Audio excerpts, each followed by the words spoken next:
I'm kind of out of subjects here. Most of the technical stuff is pretty boring. So he says, well, take a look, and I'll look through, and I go through and find some information on hydraulic fluids. So here we are. Not necessarily a colorful subject, but interesting, mostly because we have hydraulic fluids in all of our aircraft. And the good news is, if you're a home builder, you can take advantage of some of the choices. And let's see. So,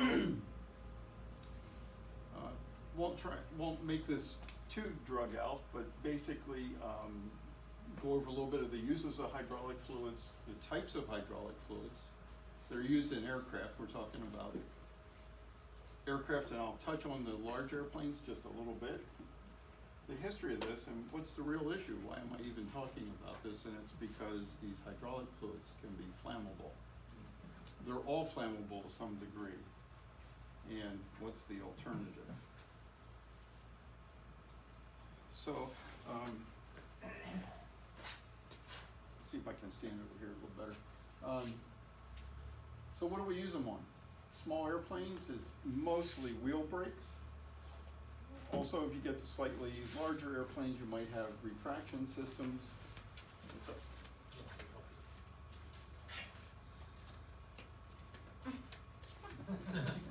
Oh, I probably have, do I have a laser pointer here? Yeah. I'll use this one, I like these better, anyhow, these are better. So you got wheel brakes. As you get to slightly larger airplanes, there might be landing gear retraction extension systems. And I'm kind of got a picture of a King Air here because they use hydraulics for flaps operations as well. And the other thing we have, probably not so much in the home built world, but oleo struts. Everybody's aware of how oleo struts are kind of an air and fluid shock absorber, and the fluid is usually hydraulic fluid. You get the large airplanes, we're doing all the flight controls, ailerons, flaps, brakes, helicopters, flight controls. So these are servos that the flight controls, the mechanical flight controls from the cockpit come and operate a little valve on these, and then these extend and retract to move the swash plate, which then controls the pitch of the blades. And I get off track here. Okay, so what fluids do we have? You all probably know this, the red stuff. You're familiar with the red stuff, MIL 5606, MIL H 5606. Notice these are all in a red border because these are all red fluids. MIL H 83282 and MIL PRF 87257. So these are all red fluids. I'll talk a little bit more detail about them. And then for the big airplanes, using Skydroll. Interestingly enough, the helicopters don't, but big airplanes use something called Skydroll. So why are they using something different than we are? Yeah, these are all mineral oil based, and this is a phosphate ester based. It's a different chemistry altogether. These don't mix. These all mix with each other. But in any case, why do you think we would do that? Lower temperatures? We'll get to that. No, actually it's not lower temperatures, but it goes back to the whole fire thing. It was cycling as you were talking. Yeah, I was going to say, that's wrong slide. Move forward. Okay. It went through, forward three. Why is it No, it doing cycled through several while you were talking to it. this? Why does it keep doing this? That should do it. Here we go. That's where it should stop. Stay. No, stay. How do I make it Stop stay? pushing buttons. How do I make it stay? Maybe it's in autoplay or I don't know. I need it to stop. Talk fast. So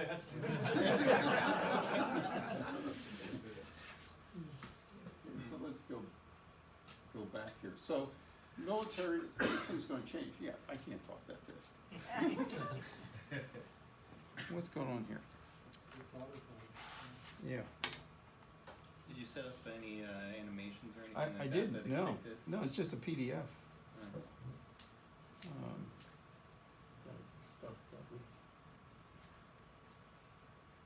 So I can always do it this way, yeah,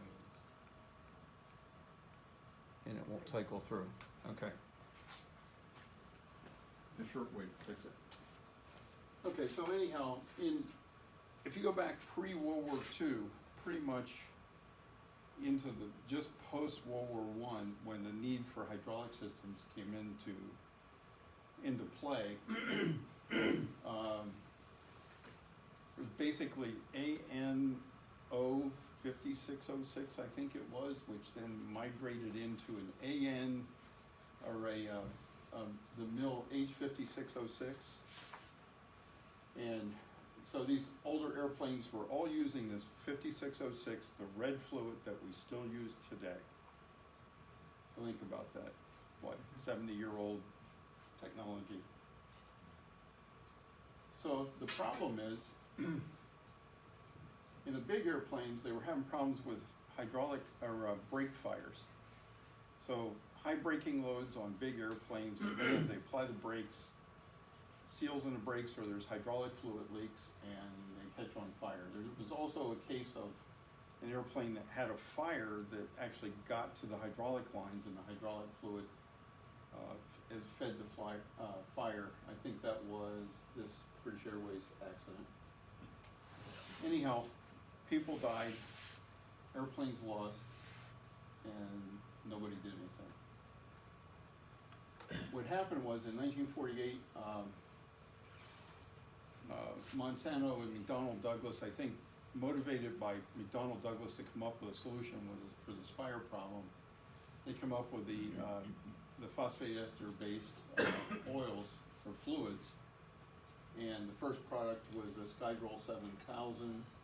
It's much more fire resistant to the red stuff, to the 5606.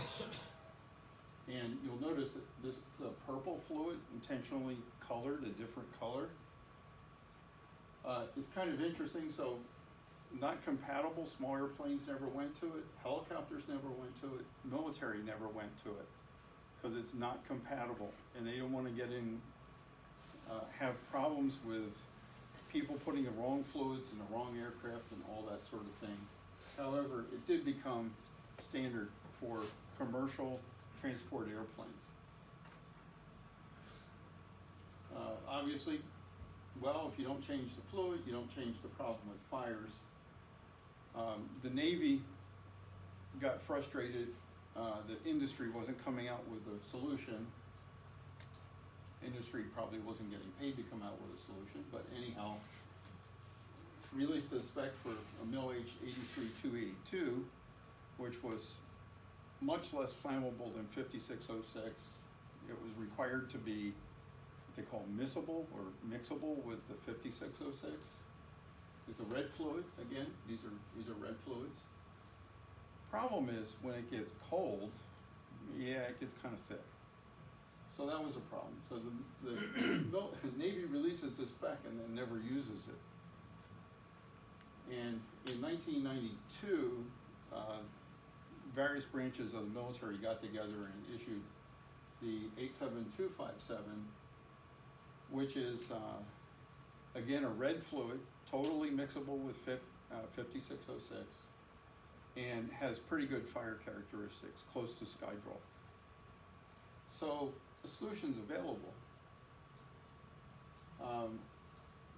So I just go over what I was mentioning about the fact that the 5606, it's 83282, and I know these are a bunch of numbers, 87257, all interchangeable, but in terms of system seals, the elastomerics that could be affected by it, basic function works okay,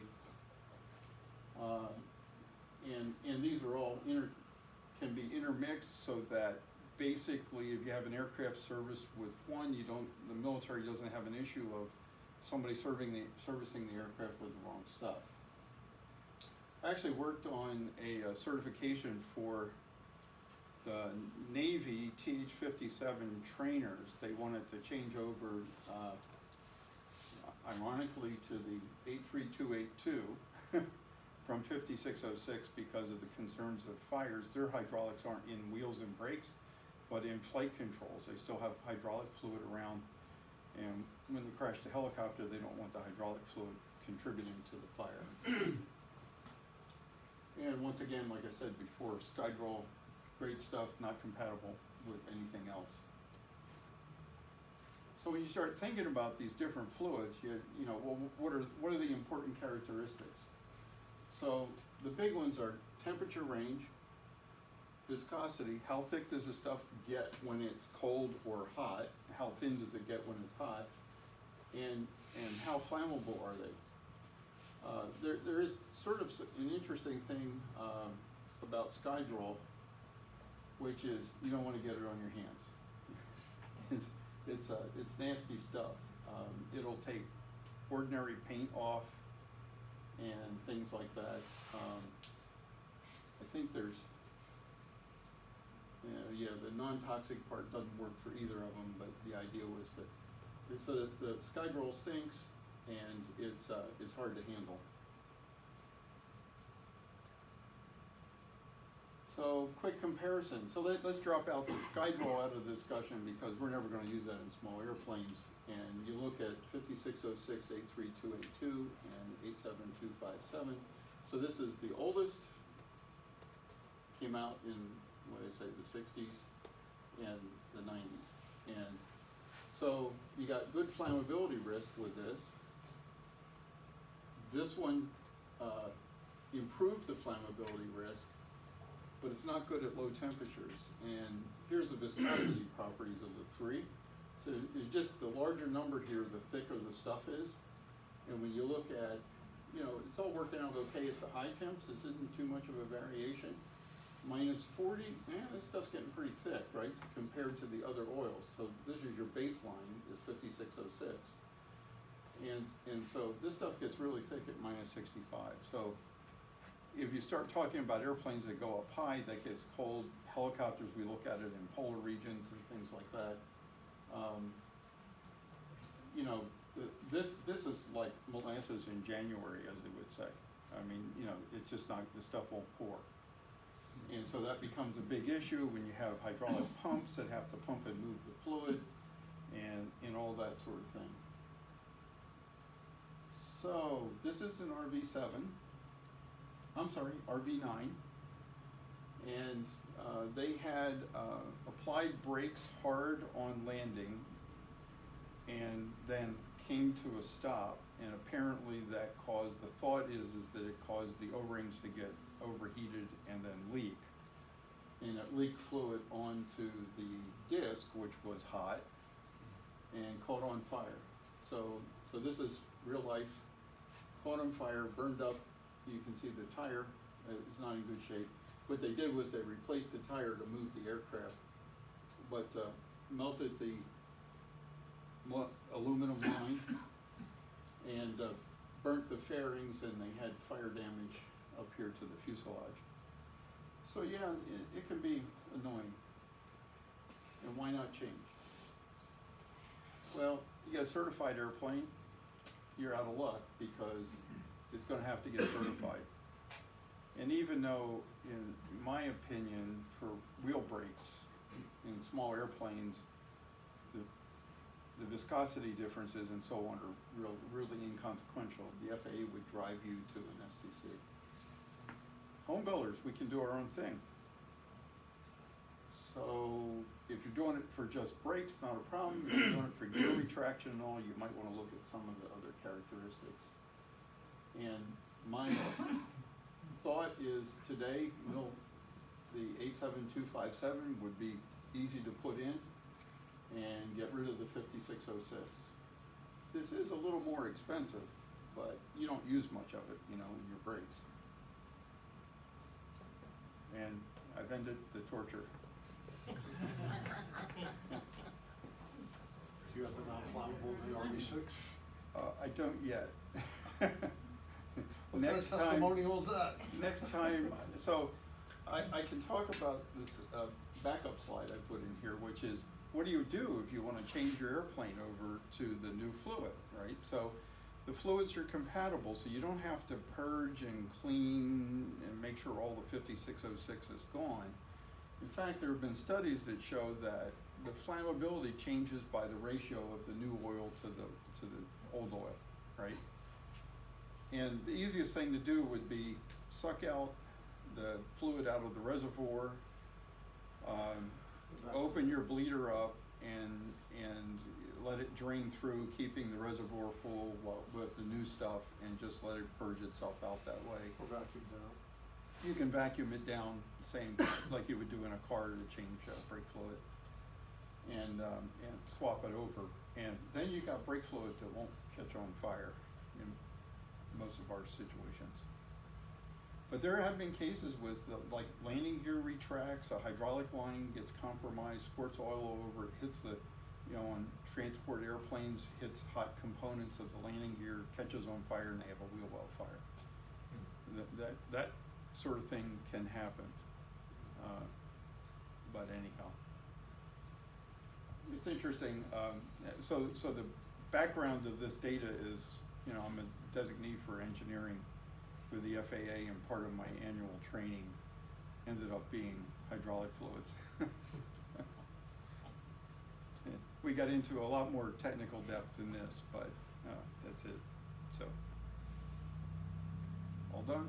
Any questions? So I'm guessing that the main reason that you wouldn't recommend the 87-20-257 to like hydraulic systems that require a pump is because of the viscosity. But why does that not matter for like a manual brake? So first off, the 87257 doesn't have is in my opinion almost anything we do in terms of gear retraction and all that. I think would be good to go. Okay. The viscosity is very close to the 5606.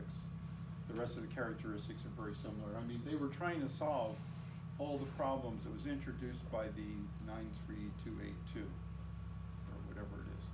The one that's in the earlier They'll one. never use. Yeah, the one that makes no sense because it gets so thick when it gets cold that could present issues. Okay. So this stuff is what I would recommend if you want to change systems over, or you're building an airplane and you want to service it for the first time. Even if like vans will say use 5606, but you can use this stuff with no impact whatsoever. And I don't know why he doesn't change, other than this is a couple of pennies more. And Vans is pretty cost conscious for all that little stuff. But